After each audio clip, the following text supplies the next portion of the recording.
지금 우리 21일 특세 가운데 있습니다. 사실 매일매일 하나님의 은혜 가운데 살고 있는데요. 하나님께서 저에게 특별한 은혜를 주실 때가 있습니다. 하나님 뭔가 우리 인생에 새로운 일을 계획하시고 진행하실 때 특별한 은혜를 주셔서 준비하게 하십니다. 저희 교회가 10월 마지막 주 추수감사주일 또 11월 2일부터 시작되는 부흥회 하나님께서 뭔가 우리 인생 가운데 크고 놀라운 일을 준비하셨습니다. 여러분 기도로 우리가 잘 준비하길 원합니다. 우리가 기도할 때 하늘의 문이 열린다, 지난주에 그런 말씀 나눴습니다. 그런데요, 하늘의 문이 열리는 것도 중요한데 그 전에 먼저 열려야 될 게 있습니다. 그게 뭐냐면 우리의 마음의 문입니다. 이 세상에서 가장 열기 힘든 문이 있습니다. 그게 뭔지 아세요? 마음의 문입니다. 여러분 다 경험하시죠? 이 마음의 문은요, 하나님도 억지로 여실 수가 없어요. 모든 문은 다 여시는데 하나님 우리를 사랑하신 인격적인 하나님이시기 때문에 강제로 열 수가 없으세요. 계시록 3장에 보면 라오디게아 교회가 나옵니다. 라오디게아 교회가 스스로 말하기를 나는 부자라 부유하여 부족한 것이 없다라고 말했습니다. 자신들의 부유함으로 인해 주님 없이도 살 수 있을 것 같고요. 그 교만함으로 인하여 예수님을 문 밖에 세워놓았습니다. 근데 놀라운 건 주님은 그런 라오디게아 교회를 포기하실 수 없는 거예요. 그래서 문을 두드리세요. 계시록 3장 20절 말씀, 볼지어다 내가 문 밖에 서서 두드리노니 누구든지 내 음성을 듣고 문을 열면 내가 그에게로 들어가 그와 더불어 먹고 그는 나와 더불어 먹으리라. 우리 마음의 왕자에 앉으셔서 찬양과 경배를 받으실 주님께서 계속 문 밖에 서서 두드리시는 거예요. 문을 부수고 들어오셔서 왕자에 앉아있는 우리를 끌어내리시든지 아니면 교만하고 무례한 우리들 등 돌리시고 심판하시든지 그러셔야 되잖아요. 그러나 예수님은 계속해서 문을 두드리고 계십니다. 우리가 회개하고 문을 열고 예수님 앞에 무릎을 꿇고 예수님을 나의 왕자로 다시 모시도록 우리를 기다려 주십니다. 여러분 사실 특세는요, 그 예수님의 음성을 듣는 시간입니다. 내가 앉아있던 왕자에서 내려와 주님께 무릎 꿇는 시간입니다. 그렇게 우리의 마음의 문이 열리면 하늘의 문이 열려요. 그런데 생각해 보면 여러분 특세 기간이라고 해서 주님의 음성을 듣는 건 아니에요. 사실 오늘 이 예배 시간을 통해서도 여러분이 주의 음성을 듣습니다. 성경을 읽다가도요, 또 주의 음성을 듣기도 합니다. 뿐만입니까? 생활 속에서 문득 내가 지금 내 마음대로 살고 있구나. 내가 지금 내 욕심대로 살고 있네. 이렇게 살면 안 되는데. 어떤 이런 성령의 감동을 느낍니다. 그것만이 아니죠. 때로는요, 우리의 영적 상대를 보면서 어떤 심각한 위험을 느끼기도 합니다. 나 이렇게 살면 안 되는데. 이렇게 죄 가운데 살다가 정말 큰일 나는데. 빨리 회개해야 되는데. 그런데 주님의 음성을 들으면서도 선뜻 문을 열지 못해요. 제 가운데 있는 것을 알면서도 돌이키지 못합니다. 나 이러면 안 되는데 그러면서도 그렇게 1년이 지나고 2년이 지나가요. 여러분 모르는 게 아닌데 알면서도 여전히 회개하지 않고 알면서도 여전히 주님의 뜻대로 살지 못하는 것이 우리의 연약함입니다.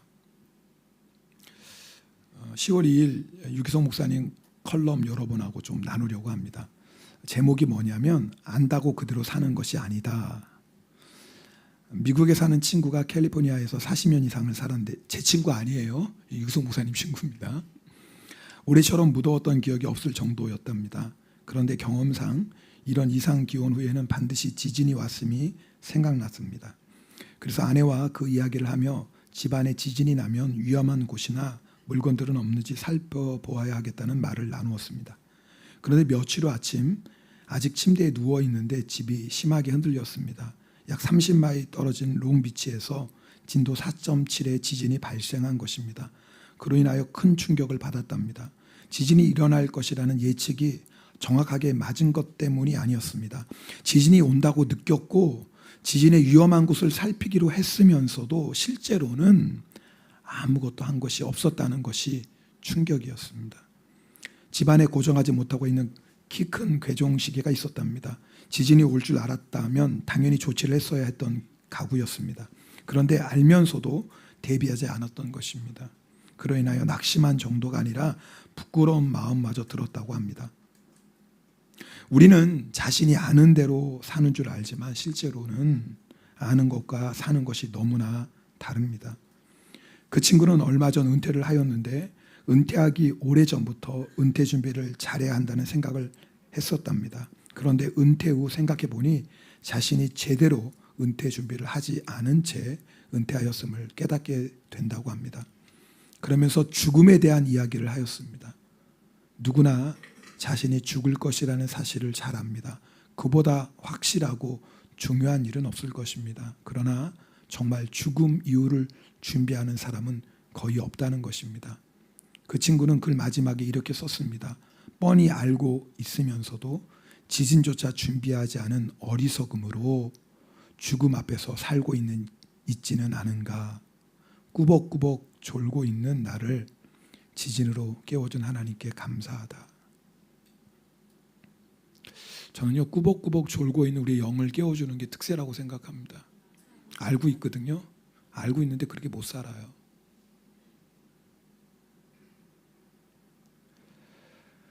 여러분, 마음의 문이 열리면 하늘의 문이 열려요.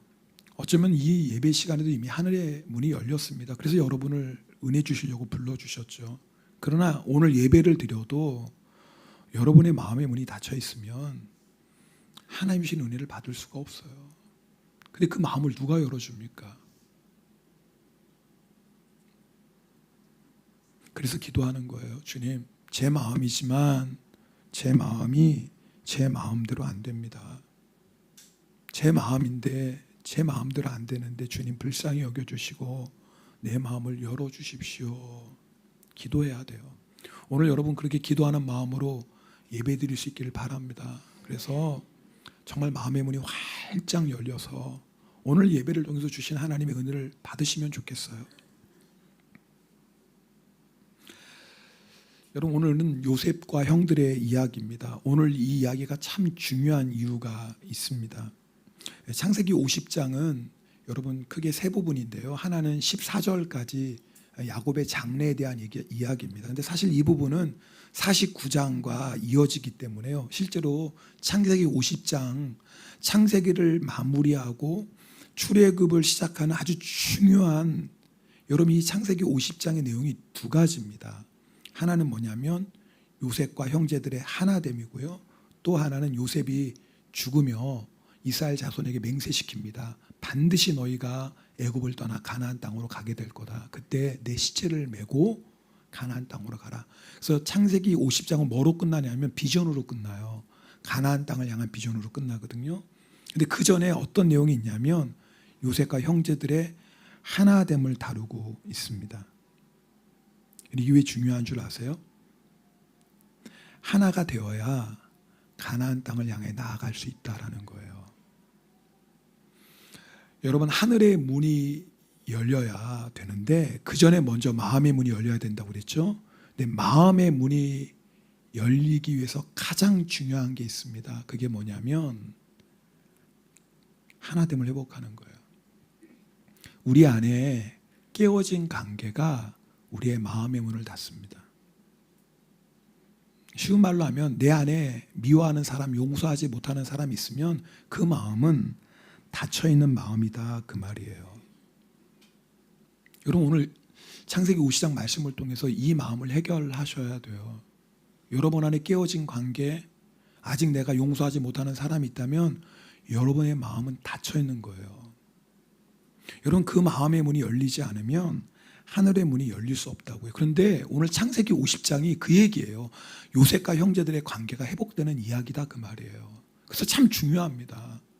특세 기간에 있는데 우리가 하늘의 문이 열리기를 기도하고 있는데 그 일을 위해서 하나님이 창세기 50장 말씀을 지금 주시는 거예요. 하늘의 문이 열리기 원하면 너희의 깨어진 관계가 회복되어야 된다는 말씀이에요. 우리 15절 말씀 함께 읽겠습니다. 오늘 본문 15절입니다. 요셉의 형제들이 그들의 아버지가 죽었음을 보고 말하되 요셉이 혹시 우리를 미워하여 우리가 그에게 행한 모든 악을 다 갚지나 아니할까 하고. 야곱이 죽자 요셉의 형들은 두려웠습니다. 요셉이 자신들에게 보복하지는 않을까라고 생각했던 거예요. 왜요? 아버지가 살아있을 때는 요셉이 아버지 눈치 보느라고 자기들에게 보복하지 못했는데 야곱이 죽었잖아요. 근데 사실 여러분, 이미 요셉은 형들을 용서했어요. 요셉은 과거에 얽매이지 않았어요. 이미 형들을 다 용서하고 하나님 나라를 위해 요셉은 계속 전진하고 있었어요. 하나님의 사명을 감당했다 그 말이에요.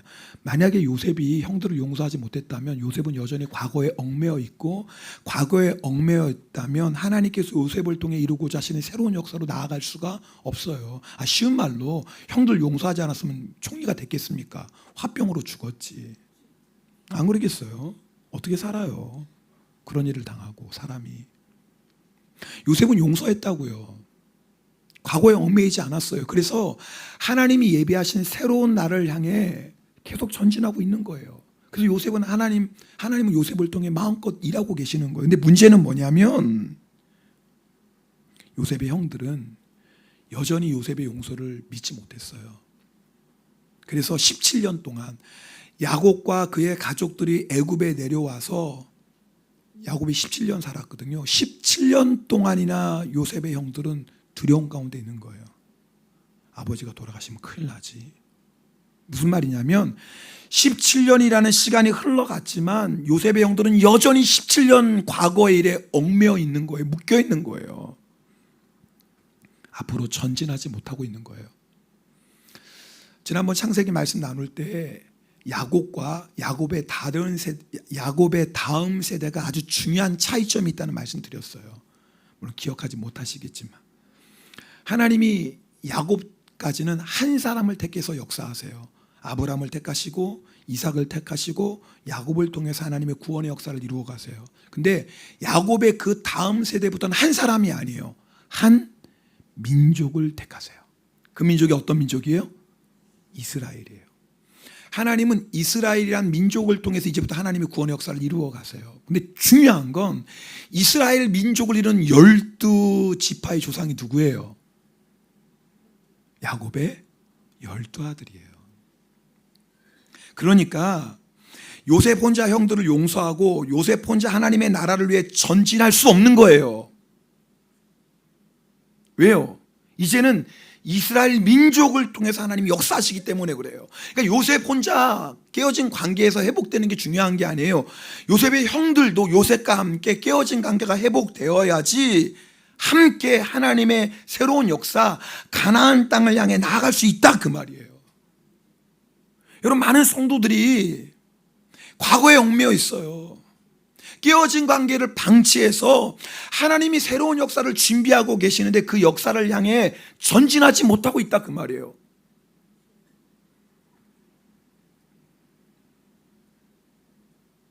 우리가 오늘 이렇게 하나님 앞에 나와 예배드리고 있지만 교회 다닌 지 1년이 지나고 3년, 5년, 10년이 지났을지 모르지만 내가 여전히 깨어진 관계를 방치하고 있다면 내 관계가 깨어진 바로 그 시점에 우리는 계속 머물러 있는 거예요.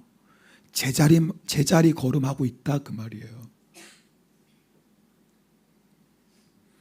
이런 영적 상태로 야곱의 아들들은요 가나안 땅을 향해 나아갈 수 없어요.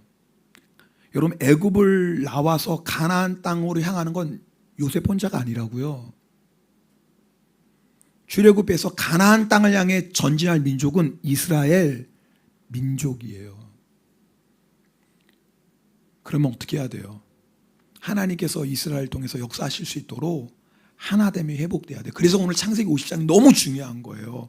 요셉과 그 형들의 하나됨을 회복하는 이야기가 기록되어 있어요. 18절 말씀 함께 읽겠습니다. 그의 형들이 또 친히 와서 요셉 앞에 엎드려 이르되 우리는 당신의 종들이니이다.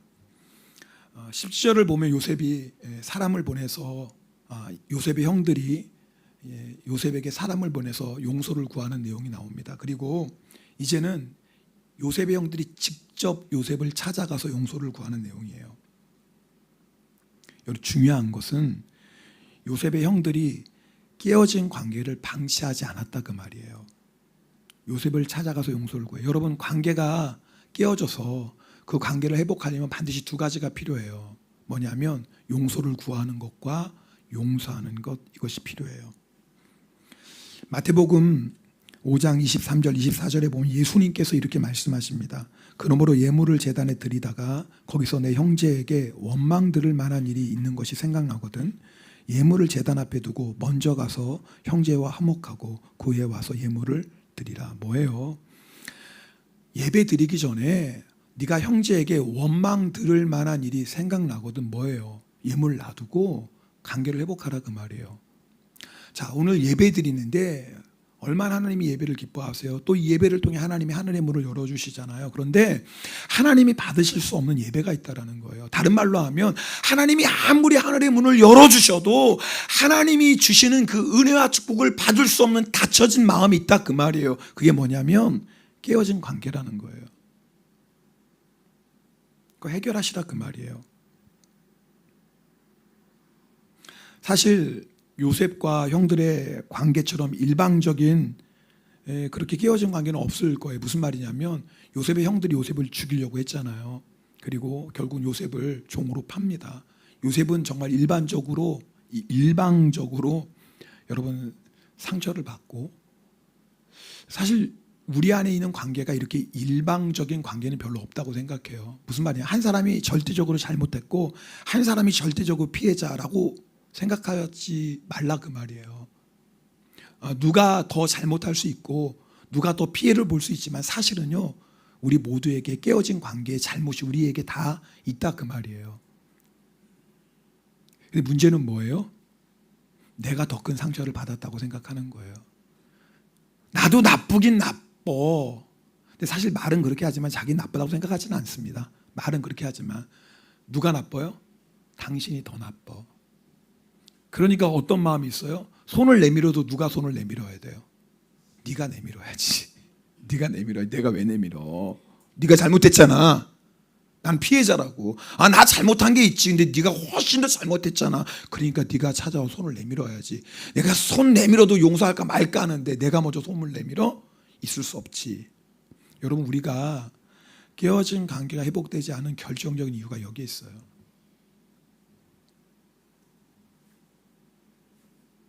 먼저 손 내미시길 축복합니다. 그래도 아멘 하는 분이 있어서 다행이다. 저는 이렇게 얘기할 때 살 줄 알았어요. 먼저 손 내미시길 축복합니다. 여러분, 내가 잘못한 게 많아서 손 내미는 게 아니에요. 하나님의 은혜를 조금이라도 아는 자가 먼저 손 내밀고요, 하늘의 문이 열리기를 소망하는 자가 먼저 손 내미는 거예요. 우리가 깨어진 관계가 회복하려면 먼저 손을 내밀어야 돼요. 그 다음에 또 한 가지 있습니다. 19절 말씀 읽겠습니다. 19절입니다. 요셉이 그들에게 이르되 두려워하지 마소서, 내가 하나님을 대신하리이까. 요셉이 형들을 용서합니다. 근데 요셉이 뭐라고 얘기하냐면 내가 하나님을 대신하리이까 라고 얘기해요. 무슨 뜻이냐면 이런 뜻입니다. 심판은 하나님께 속한 것인데 어찌 내가 하나님의 자리에 앉아 형들을 심판할 수 있습니까? 라는 거예요. 여러분, 용서 못하는 게 영적으로 교만이라는 걸 아십니까? 의로우신 하나님 용서하라고 했어요. 근데 우리는 용서하지 않는 건 내가 하나님보다 더 의롭다라는 거예요.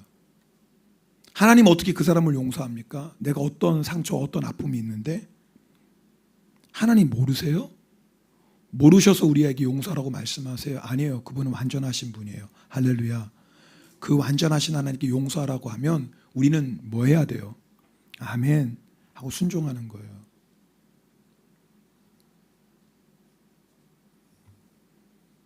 여러분, 왜 우리가 용서하지 못하면 하늘의 문이 닫히냐면 용서하지 못하는 건 교만이기 때문에 그래요. 그래서 용서하지 못하면 우리의 마음 문이 닫히는 것이고, 용서하지 못하면 하늘의 문이 닫히는 거예요. 우리 주기도문 늘 기도하잖아요.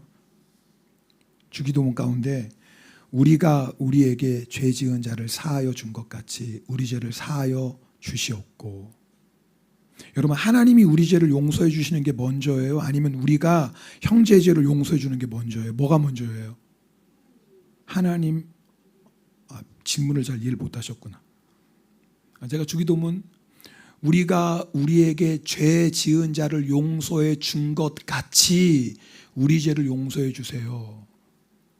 자, 하나님이 내 죄를 용서해 주는 게 먼저예요? 내가 형제의 죄를 용서해 주는 게 먼저예요? 아직도 잘 모르시네. 야, 참 이게 어려운 건가? 좀 말씀 좀 보여주세요. 있나요? 또 안 하셨어요? 그게 너무 주기도문 다 아시잖아요. 아니, 어려운 내용이 아닌데 이상한데 시간이 드네. 이건 이해를 하셔야지 그 다음으로 넘어가니까. 우리가 우리에게 죄 지은 자를 용서해 준 것 같이 우리 죄를 용서해 주십시오 그랬어요. 뭐가 먼저예요? 하나님이 우리의 죄를 용서해 주는 게 먼저예요? 우리가 형제자매의 죄를 용서해 주는 게 먼저예요? 네, 그렇죠. 감사해요. 세 번째 통해서. 이거 안 됐으면 오늘 설교 여기서 끝나야 되는데, 이해할 때까지.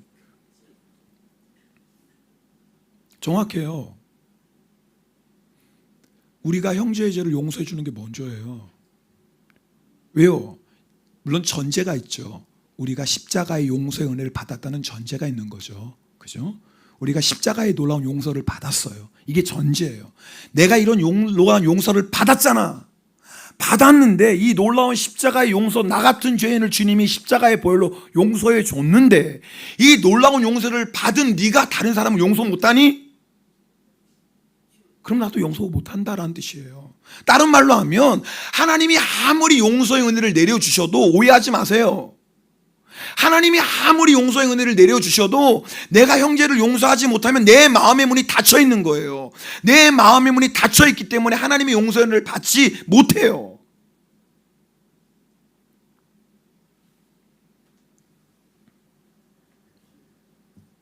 그래도 용서하고 싶은데 용서하지 못하는 자신을 보며 탄식하는 사람은 소망이 있어요. 왜냐하면 그 탄식이 우리를 기도의 자로 인도하기 때문에 그래요. 하나님, 내가 용서해야 되는 거 아는데, 내가 십자가의 놀라운 용서 은혜를 받았는데 내가 여전히 용서 못하고 있습니다.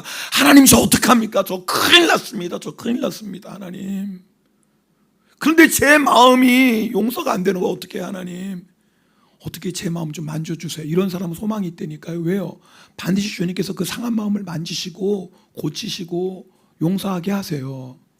근데 정말 심각한 건 뭐냐면 용서하기 싫은 거예요.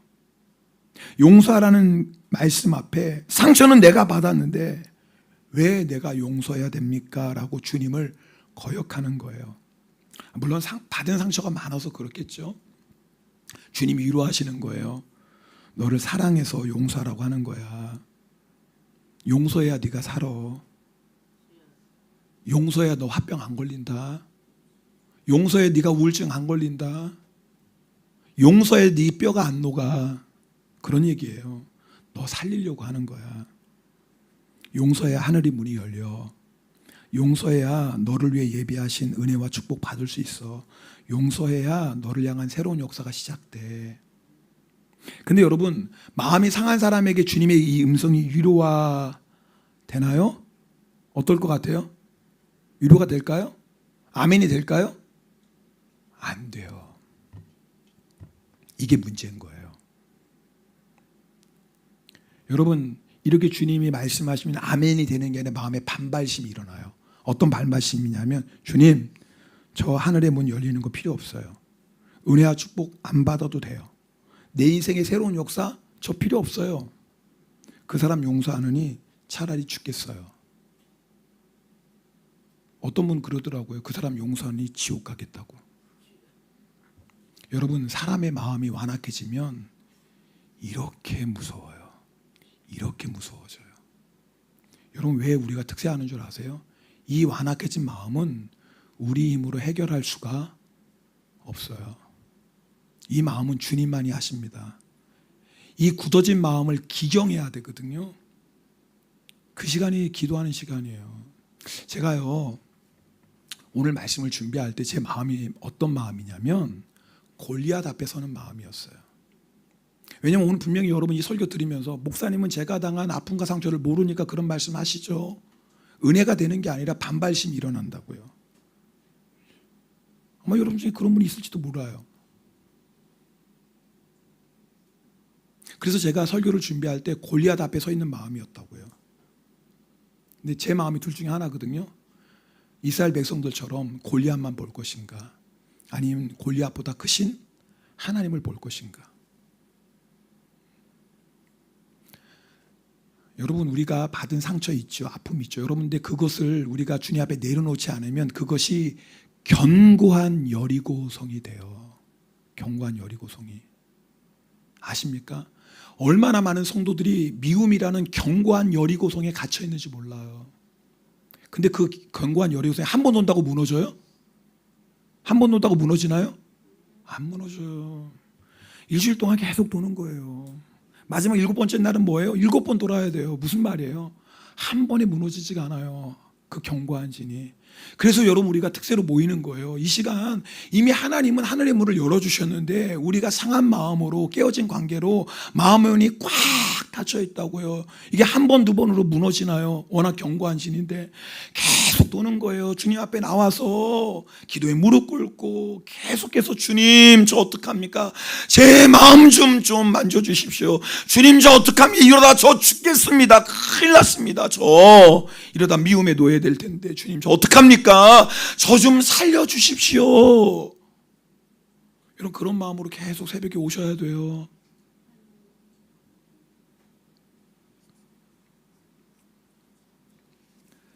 지금은 고인이 되셨지만 여러분, 넬슨 만델라 여러분 다 아실 거예요. 네, 남아프리카 공화국 대통령이었고 노벨 평화상 받은 사람. 근데 그 사람이, 넬슨 만델라가 대통령 취임식 때 27년 동안 감옥 생활했거든요. 그 강제 수용소에서 그 자기를 너무너무 괴롭혔던 그 교도관들을 취임식에 초청했던 건 굉장히 유명한 일화예요. 용서했다는 거죠, 그들을. 어느 날 그 당시 미국 대통령이었던 빌 클린턴이 이렇게 물었대요. 정말 그들이 믿지 않습니까? 그때 만델라 대통령이 이렇게 말했습니다. 미워했죠. 그러나 어느 날 채석장에서 바위를 깨다 문득 그들이 내 정신과 마음 말고는 모두 빼앗아 갔다는 걸 깨달았습니다. 그래서 나는 그것만큼은, 내 영혼과 내 마음만큼은 절대 내어주지 않기로 결심했습니다. 이게 무슨 말이냐면, 우리가 누구를 용서하지 않고 미워하고 있는 건 뭐냐면 그 사람에게 내 마음을 지금 빼앗기고 있는 상태예요. 다시요. 내가 지금 누군가를 미워하지 않고 있다면 내 마음을 지금 그 사람에게 빼앗기고 있는 거예요. 우리의 마음은 누구에게 드려야 돼요? 주님께 드려야 됩니다. 할렐루야. 그죠? 우리의 마음 받으실 분 주님 한 분밖에 없어요. 근데 내가 누구를 용서하지 않고 있는 영성 상태는 뭐냐면 그 사람에게 내 마음을 빼앗기고 있는 거예요. 그러니 주님이 역사하실 수가 없죠. 내 마음의 주인이 주님이 아닌 거예요. 그 사람이, 상처가, 아픔이 내 마음의 왕자에 앉아 있는 거예요. 그러니 주님이 역사하실 수가 없죠. 우리 20절 말씀 함께 읽겠습니다. 20절입니다. 당신들은 나를 헤아려 하였으나 하나님은 그것을 선으로 바꾸사 오늘과 같이 많은 백성의 생명을 구원하게 하시려. 기가 막힌 고백이 오늘 나와요. 당신은 나를 헤아려, 이게 악이죠. 근데 하나님이 이 악을 뭐로 바꾸셨어요? 선으로. 하나님이 어떻게 이렇게 역사하실 수 있었을까요? 요셉이 용서했기 때문에 그래요. 여러분, 만약에 요셉이 용서하지 못했다면 여전히 그 악은 악으로 남아있었고 그 악이 요셉을 죽였을 거예요. 근데 놀라운 건 요셉이 용서함으로 말미암아 그 악을 선으로 바꾸신 하나님의 새로운 역사가 시작된 거예요. 지금도 똑같습니다. 여러분이 당한 악한 일 때문에 마음이 상했죠. 용서하지 못하고 있죠. 근데 영적으로 보면 여러분이 그 악한 일을 하나님 앞에 내려놓고 용서하지 않으면 그 악함을 선으로 바꾸시는 하나님의 역사를 체험할 수가 없어요. 여러분, 결단하셔야 돼요. 오늘 여전히 그 악에 사로잡혀서 그 악에 내 마음 빼앗겨서 죽을 것인가, 하나님이 예비하신 광야의 길을 만드시고 사막의 강을 내시는 새로운 역사 경험하지도 못하고 아니면 오늘 말씀을 듣고 결단하고 지금 내 한순간에 용서 못할 수도 있어요. 여리고성처럼 워낙 견고하게 내 마음을 사로잡고 있으니까. 그러나 시작은 할 수 있다고요. 오늘 이 시간에 주님, 내가 결단합니다. 절대로 이 아픔과 상처가 내 마음의 왕자로 다스리지 않도록. 주님, 내 마음의 왕자를 주님께 내어드립니다. 주님, 내 마음도 주님께 드립니다. 주님께서 내 마음을 만지시고 고치시고 회복시켜 주시옵소서. 오늘 그 시작을 할 수 있다고요. 계속 도세요. 계속 두십시오. 계속 기도의 자리 나오세요. 그러면 한순간에 무너지고 하늘의 문이 열린다고요. 악을 손으로 바꾸시는 주의 놀라운 역사를 경험하게 돼요. 이번 특세 기간에 주님께서 우리에게 행하실 역사입니다. 여러분, 다 이 놀라운 역사가 정말 우리 마음에 있는 미움이라는 견고한 여리고성이 무너지고 하늘의 문이 열리는 여러분 이 특세 기간 되기를 주님의 이름으로 축복합니다.